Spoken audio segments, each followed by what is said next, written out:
माननीय सदस्य कंगना रनौत जी। धन्यवाद अध्यक्ष महोदय जी। हमारा क्षेत्र मंडी जो है रेल सेवा से अभी भी वंचित है, जबकि केंद्र सरकार ने बिलासपुर मनाली लेह रेल लाइन, बिलासपुर बैरी रेल लिंक परियोजना जैसी परियोजनाएं जो है हमारे हिमाचल प्रदेश के लिए दी है, मगर फिर भी उनके निर्माण कार्य में भूमि अधिग्रहण, पर्यावरणीय स्वीकृतियां, तकनीकी सर्वेक्षण तथा बजटीय आवंटन में धीमी प्रगति के कारण अभी तक अपेक्षित गति नहीं पकड़ पाए हैं।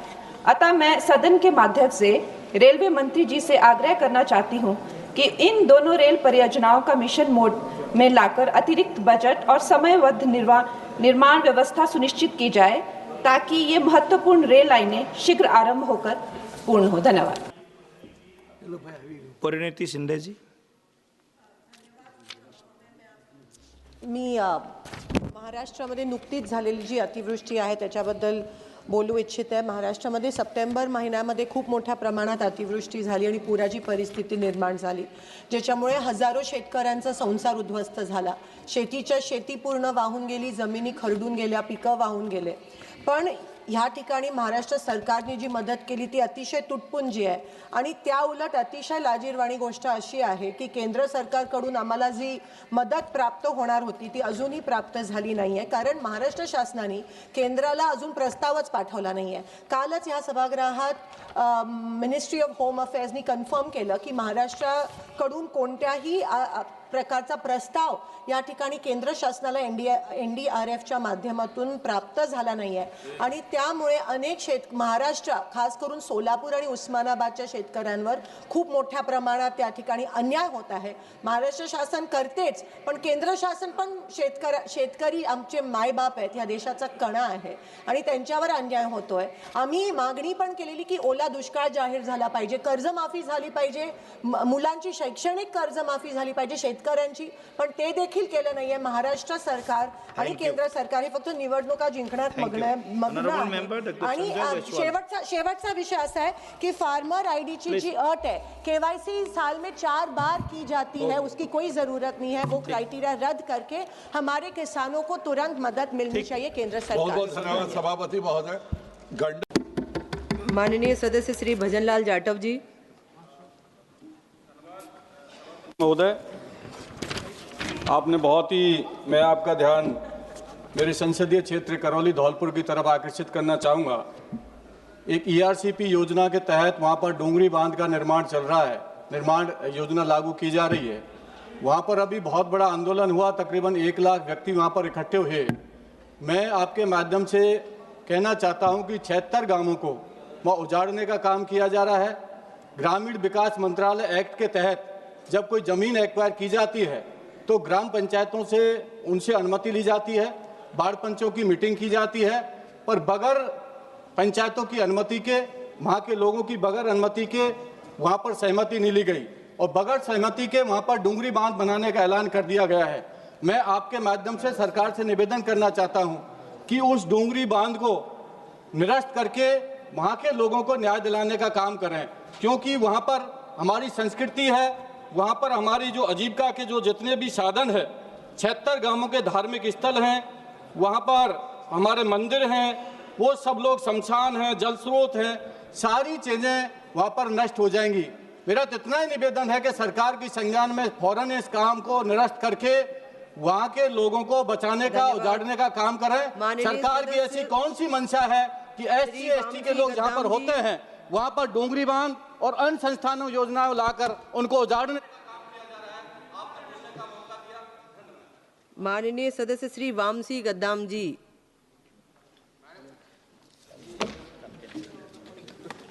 माइक लगी गया। Madam, thank you for this opportunity. Last session, I raised about the Singareni retired pensioners issue. The Singareni is a heart of Peddapalli, madam, and Kaka Venkat Swami ji, when he was Labour Minister, he introduced the pension scheme. Unfortunately, even after 30-35 years of the scheme, the pension remains to be around 500 to 1,000 rupees. Madam, after my last time's representation, they allotted 20 rupees per ton to the CMPF pension fund के लिए 20 rupees per ton जो है allocation दिए.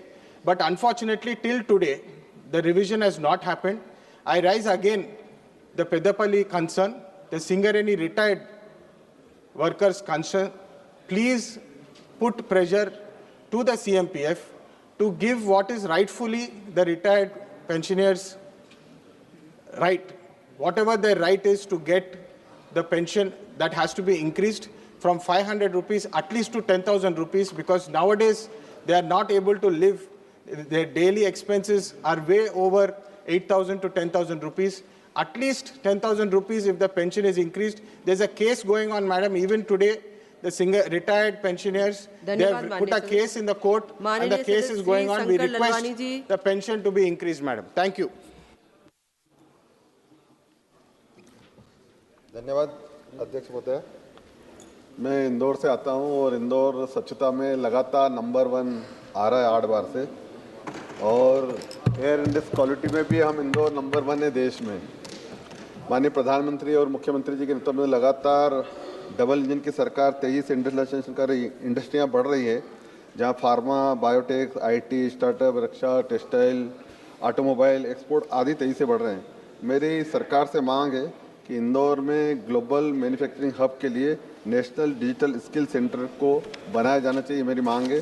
दूसरा, मेरा सभापति महोदय पत्रिका समूह द्वारा एक सांसदों से जो अपेक्षा है विकास की, वो मैं सदन के पटल पर रखता हूँ। धन्यवाद। माननीय सदस्य सुश्री रानी Shri Kumar ji.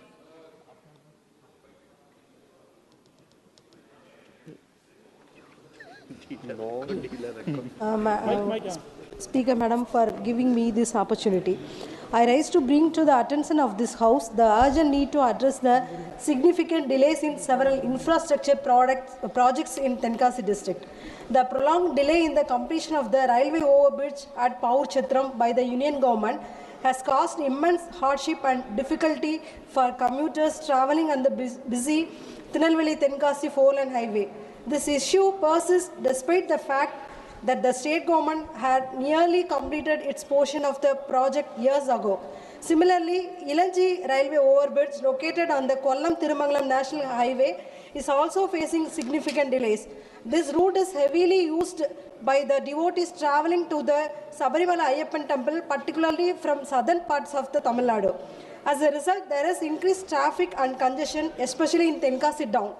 I urge the Union government to take immediate action to complete these crucial projects in order to alleviate traffic congestion and ensure the safety of the people of Tenkasi. Thank you, Madam. माननीय सदस्य श्री संजय देशमुख जी। धन्यवाद अध्यक्ष महोदय। आज मी आपल्यासमोर वाशिम जिल्ह्याच्या प्रचंड महत्त्वाच्या रेल्वे प्रश्नावर बोलण्यासाठी उभा आहे। दिनांक 29 ऑगस्ट 2023 रोजी केंद्रीय रेल्वे मंत्रालय आणि रेल्वे बोर्ड यांनी नांदेड ते कुर्ला व्हाया वाशिम अकोला या नव्या स्थायी रेल्वे गाडीला मंजुरी दिली। 17,665/66 आणि 17,667/68 अशी क्रमांकित ही सेवा वाशिम जिल्ह्याच्या अत्यंत उपयुक्त ठरणार होती। पण दुर्दैवाची गोष्ट अशी की आज 2 वर्ष उलटून गेले तरीही रेल्वे अद्याप सुरू झाली नाही। आदेश आला, मंजुरी आली, पण रेल्वे गाडी अद्यापही सुरू झाली नाही। वाशिम जिल्हा आकांक्षित जिल्हा असल्याने विकासाच्या प्रत्येक संधीचा आम्हाला किंमत कळते। मुंबईशी थेट जोडणी मिळाली तर विद्यार्थ्यापासून रुग्णापर्यंत, कामगारापासून व्यापाऱ्यापर्यंत सगळ्यांच्या आयुष्यातील अडथळे दूर होतील। आज वाशिमवरून मुंबईसाठी एकही थेट ट्रेन उपलब्ध नाही, त्यामुळे सामान्य नागरिकांना प्रचंड त्रास सहन करावा लागतो। ही नवी रेल्वे सुरू झाली तर प्रवास सुलभ होईलच, पण त्याच्यासोबत स्थानिक पातळीवर रोजगाराच्या नवी दारे मोठ्या प्रमाणात उघडतील। रेल्वे स्थानकावर नवी व्यवस्था उभे राहतील, सेवा वाढतील आणि त्यातून हजारो युवकांना काम मिळण्याची संधी निर्माण होईल। अध्यक्ष महोदय, मला असं वाटते की मंजुरी मिळून 2 वर्ष उलटले तरीही रेल्वे सुरू न होणे वाशिम जिल्ह्याच्या न्याय विकासावर अन्याय आहे। म्हणून मी आपल्या मार्फत केंद्र सरकारला आणि रेल्वे प्रशासनाला ठाम विनंती करतो की नांदेड कुर्ला रेल्वे सुरू तात्काळ सेवा सुरू करण्यात यावी। धन्यवाद सभापति महोदया। बिहार में शिक्षा व्यवस्था से जुड़े गंभीर मुद्दे को सदन के समक्ष मैं रखना चाहता हूं महोदया। औरंगाबाद लोकसभा क्षेत्र अंतर्गत लगभग 110 प्राथमिक विद्यालय वर्षों से भूमिहीन है महोदया, जबकि अनेकों ऐसे विद्यालय हैं जो किराए के मकान में, सामुदायिक भवन में और अन्य विद्यालयों में टैग कर करके चलाए जा रहे हैं महोदया। जिस विद्यालय में जमीन उपलब्ध है वहां निर्माण कार्य रुका हुआ है या शुरू ही नहीं हुआ है महोदया। राज्य भर में विद्यालयों की स्थिति और भी चिंताजनक है। 15,000 से अधिक के विद्यालयों में बेंच डेस्क नहीं है, 20,000 विद्यालयों में बिजली नहीं है और केवल 25% विद्यालयों में ही कंप्यूटर की व्यवस्था शुरू है महोदया। ASER 2024-25 की रिपोर्ट बताती है महोदया कि कक्षा 1 के 31% बच्चे आज भी अंक नहीं पहचान पाते हैं और कक्षा 5 के 40% बच्चे साधारण जोड़ घटाव नहीं कर पाते हैं महोदया। हम केंद्र सरकार से अनुरोध करना चाहेंगे कि बिहार में गुणवत्तापूर्ण शिक्षा बहाल करने, भूमिहीन विद्यालयों के लिए विशेष पैकेज देकर निर्माण कराने की महती कृपा केंद्र सरकार करे। बहुत बहुत धन्यवाद। माननीय सदस्य श्री अब्दुल रशीद शेख जी।